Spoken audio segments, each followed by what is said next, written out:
दोस्तों इस वीडियो में आज मैं बात करने वाला हूं कि डार्क वेब को कंट्रोल कौन करता है। ठीक है, मैं यहां पर थोड़ा सा ना इसको अंधेरा करके थोड़ा सेंसेशनलाइज कर सकता था, बट ऐसी आज तो फिलहाल जरूरत नहीं है क्योंकि हम टेक्निकलिटी की बात करने वाले हैं। एक प्योर टेक वीडियो है ये। डार्क वेब को कंट्रोल करने वाला कोई एक व्यक्ति है ही नहीं, ना ही कोई एक ऑर्गेनाइजेशन है। तो ऐसी कौन सी होस्टिंग सर्विस है जो इन चीज को होस्ट करना अलाउ करती है, क्योंकि वो भी इक्वली ही गुनहगार हुए ना। कौन देता है सर्वर ऐसे लोगों को? आप कहीं होस्टिंग खरीदने जाओगे और होस्टिंग कंपनी को बोलोगे कि भाई हमें एक वेबसाइट बनानी है, ऐसी ऐसी ऐसी ऐसी गलत चीज जो भी है, तो हमें होस्टिंग दे दो। वो दे देगा आपको? नहीं देगा। तो बात यह है कि जो डार्क वेब की वेबसाइट होस्ट होती है वो नॉर्मल सर्वर पे ही होती है। इसके लिए कोई स्पेशल सर्वर नहीं होता, लेकिन ये सर्वर पर जो डेटा स्टोर्ड होता है वो इनक्रिप्टेड होता है, यानी कि लॉक्ड होता है। इसका मतलब है कि होस्टिंग कंपनी भी नहीं देख सकती कि उनके स्टोरेज पर, उनके सर्वर पर क्या स्टोर किया हुआ है। और यहां पर जो भी वेबसाइट काम कर रही है उसका जो डेटा आ रहा है, जा रहा है एक क्लाइंट पर, यानी कि ऐसे इंसान पर जो उसे सर्व कर रहा है, वो सब इनक्रिप्टेड होता है। यहां पर एक इनविजिबल इंटरनेट प्रोटोकॉल होता है, I2P बोलते हैं उसको, क्या बोलते हैं, और एक टॉर होता है, क्या बोलते हैं उसको, द अनियन राउटर। ऐसे बहुत सारे ओपन सोर्स प्रोजेक्ट हैं और भी बहुत सारे हैं, बहुतों के तो मुझे भी नाम नहीं पता होंगे। तो ये उन पर काम करता है। तो वो क्या करते हैं कि जो पूरी ट्रैफिक है, जो डेटा आ रहा है, जो जा रहा है, उसको लॉक कर देते हैं, जिसे कोई बाहर का आदमी नहीं देख सकता। सिर्फ बनाने वाला, यानी कि जो वेबसाइट बना रहा है, और सर्व करने वाला जो उसको सर्व कर रहा है, जिसके पास उसका अनियन लिंक है। खास बात यह है कि जो ये वेबसाइट्स होती हैं, इनका जो डोमेन होता है वो .in, .com, .net ये नहीं होता है, इनका होता है .onion। और ये स्पेशल वेबसाइट होती है जो सिर्फ the onion router, torques browser से ही खुलती हैं और किसी से नहीं खुलती, क्योंकि इसके इनक्रिप्शन को, इनके प्रॉक्सी लेयर्स को, और जो भी इनमें शील्ड बन रही है उस सबको कोई और ब्राउजर समझ ही नहीं सकता, उस इनक्रिप्शन को खोल ही नहीं सकता।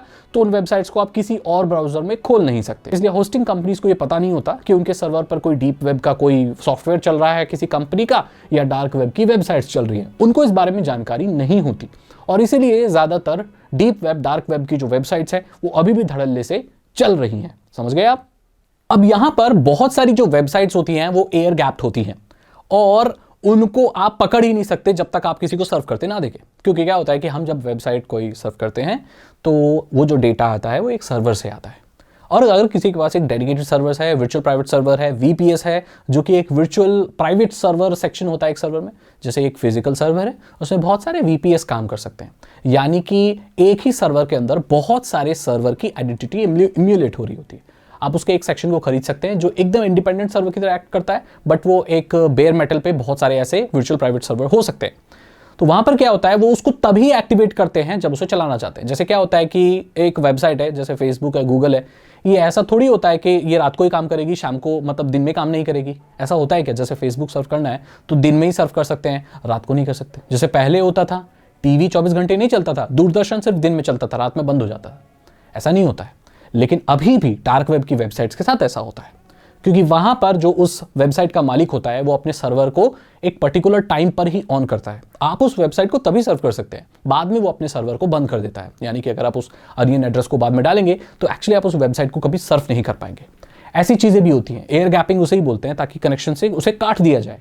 तो बहुत सारे लोग इंडिविजुअली भी अपने सर्वर को अपने घर में रख के उस पे ये डीप वेब और डार्क वेब की वेबसाइट्स को होस्ट करते हैं। इससे क्या होता है कि वो बहुत ज़्यादा उसको फिजिकल स्टोरेज को भी बहुत सिक्योर रख सकते हैं और अपने घर में रख सकते हैं। इसलिए FBI और बड़ी बड़ी CIA सब रेड वगैरह डालती है अमेरिका में, और ऐसे लोगों के घर से सर्वर उठा के लाती है। वो लोग घर में ही सर्वर लगा लेते हैं। लेकिन नॉर्मली जो छोटी ऑर्गेनाइजेशन या छोटे लोग ऐसे हॉबी के लिए या फॉरम वगैरह बना रहे थे, वो लोग ऐसा नहीं करते हैं। ये बहुत बड़े बड़े सिंडिकेट, बहुत बड़ी बड़ी ऑर्गेनाइजेशन होती हैं जो डार्क वेब पर काम करती हैं, जो शायद हो सकता है गलत काम भी करती हूँ। वो लोग इतने बड़े सर्वर को अपने घर पे लगाते हैं। एक नॉर्मल डीप वेब वेबसाइट चलाने वाला आदमी कभी भी ऐसा नहीं करता नॉर्मली। को बता दूं कि डीप वेब और डार्क वेब में दोनों में बहुत फर्क होता है। डीप वेब ऐसी कोई भी वेबसाइट हो सकती है जो गूगल पर इंडेक्स नहीं है। तो यानी कि आपके जो मार्कशीट है 10th की, 12th की, है ना, वो सरफेस वेब पर नहीं है, वो भी डीप वेब पर ही है। क्योंकि जब तक आप अपना रोल नंबर नहीं डालोगे, तब तक कुछ नहीं डालोगे तो वो पब्लिकली नहीं आएगा। जब तक पासवर्ड नहीं डालोगे तो सब डीप वेब का हिस्सा है। इनफैक्ट आपकी जो प्राइवेट प्रोफाइल है सोशल मीडिया की, वो भी डीप वेब का हिस्सा है, क्योंकि आप बिना पासवर्ड के उसको नहीं खोल सकते। और वो अगर वो प्राइवेट है तो वो गूगल पर भी इंडेक्स नहीं है। सो टेक्निकली देखा जाए वो भी एक डीप वेब का हिस्सा ही है। डार्क वेब थोड़ी सी एक अलग चीज हो जाती है भाई, उसको आप लिंक चाहिए तभी जा सकते हो, उसमें गलत चीजें हो रही हैं, तो इनमें ये फर्क हो। तो क्योंकि डीप वेब बिल्कुल भी गैरकानूनी नहीं होता, वहां पर सरकारें, बड़ी बड़ी ऑर्गेनाइजेशन अपनी वेबसाइट्स चलाती है सेंसरशिप से बचने के लिए या अपने डेटाबेस को स्टोर करने के लिए। आप देखेंगे जर्नलिस्ट वगैरह होते हैं वो भी डीप वेब्स को यूज़ करते हैं। इवन जो बड़ी बड़ी सिक्योरिटी एजेंसीज, अमेरिका की बड़ी बड़ी एजेंसी है CIA, FBI, इनकी भी डीप वेब पर वेबसाइट्स मिलेंगी आपको जो कि लोग लीगली यूज़ कर सकते हैं। कई बार किसी देश से किसी को अगर कुछ रिपोर्ट करना है, CIA को, FBI को, तो वो सरफेस वेब पर नहीं कर सकते बिकॉज उनका जो ऑपरेटर है वहाँ का उस कंट्री का या कोई और है तो उन पर वो नज़र रख सकता है। बट डीप वेब एक सिक्योर चीज़ हो सकती है जर्नलिस्ट के लिए, तो लोग इसे इस्तेमाल करते हैं। अब बात यह आती है कि जो ये सर्वर अगर है भी, अगर सर्वर वालों को पता भी है तो ये सर्वर है कहां पर। ज्यादातर, ये अंदर की बात बता रहा हूं, ज्यादातर जो सर्वर हैं जहां पर अभी भी बड़ी बड़ी डार्क वेब की वेबसाइट्स चल रही हैं वो ऐसी कंट्रीज में हैं जहां पर कानून इतना सख्त नहीं है।